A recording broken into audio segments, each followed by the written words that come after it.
there's a growing theory that the only reason why Michael Jordan and the Jordan Entertainment dropped The Last Dance was in a last-ditch effort to protect Michael Jordan's legacy.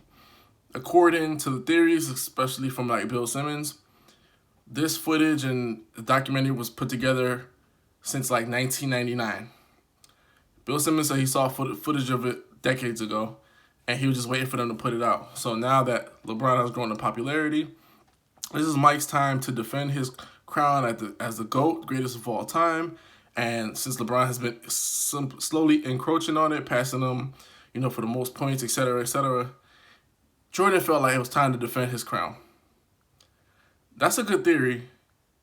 However, it doesn't make any sense. Because if that was the case, Jordan would have dropped this documentary when LeBron won back-to-back titles in Miami. Or he would have dropped the documentary as soon as LeBron James won the title against the Golden State Warriors in 2016. It's damn near 4 years later from the LeBron dropping, beating the Golden State Warriors. And on top of that, it's freaking like 10 years later from LeBron winning in Miami.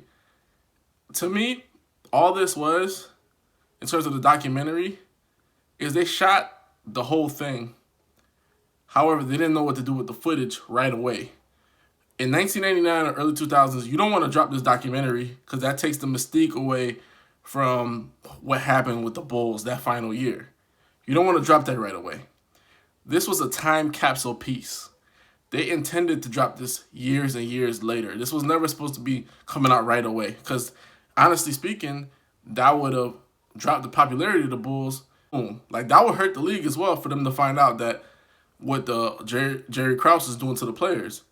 So you gotta figure this is a long-term kind of process. Plus, documentaries at that time weren't as popular as they are now. Like there's no Netflix and ESPN Plus back in '99.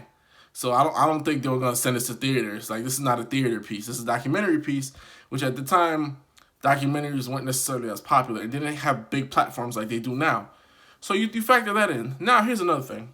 You factor in people's estates, legal.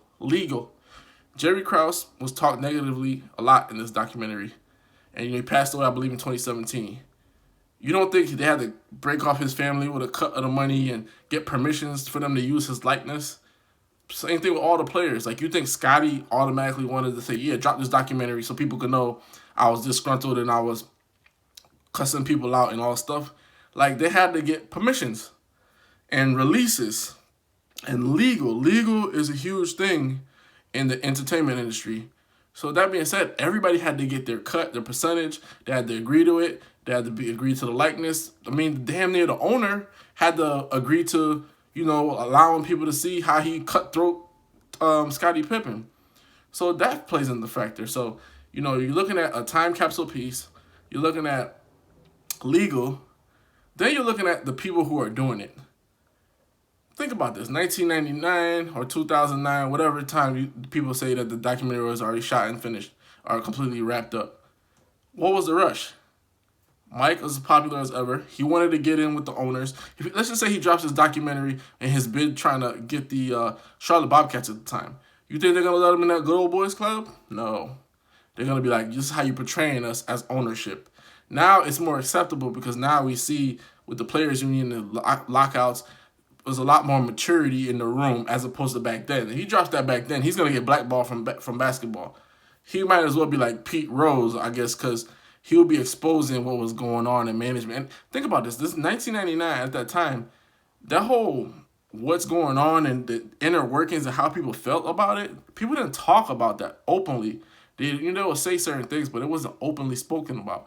So the clips that you're gathering and stuff like that, these are behind the scenes. These are exclusive clips where you're seeing like what the guy really felt, and he never really truly expressed that. Like, I hated Jerry Krause. So, this it was multifaceted, multi-layered. This is something for maturity. Then you're looking at somebody like a Michael Jordan, who's an ultimate competitor. He's a perfectionist. He probably saw the thing and they had to redo it. Michael Jordan's an Aquarius. These Aquarius people are like the biggest perfectionists in the world for no apparent reason. Like, it has to be, and they drop things at their own pace. Like, Dr. Dre is another Aquarius. Dr. Dre, how many albums he has? How long does it take him to make, like, The Chronic 2 or whatever the case is?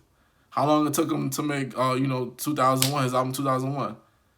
Damn near 20 years to make a second album.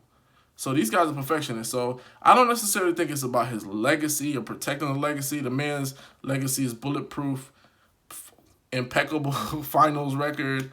His sneaker brand is still the #1 sneaker being sold. I don't think it has anything to do with that with LeBron, because he had ample time to drop it at other different times and be even more petty and squash the debate. I think people see it is for what it is. I think honestly this is like basically the perfect time, man. People shouldn't even be trying to make up all these theories. This is perfect timing because we're all in quarantine. We need something to watch, and this is it. Hoops Junction with Hoops Meets Hoopla. Like, comment, subscribe.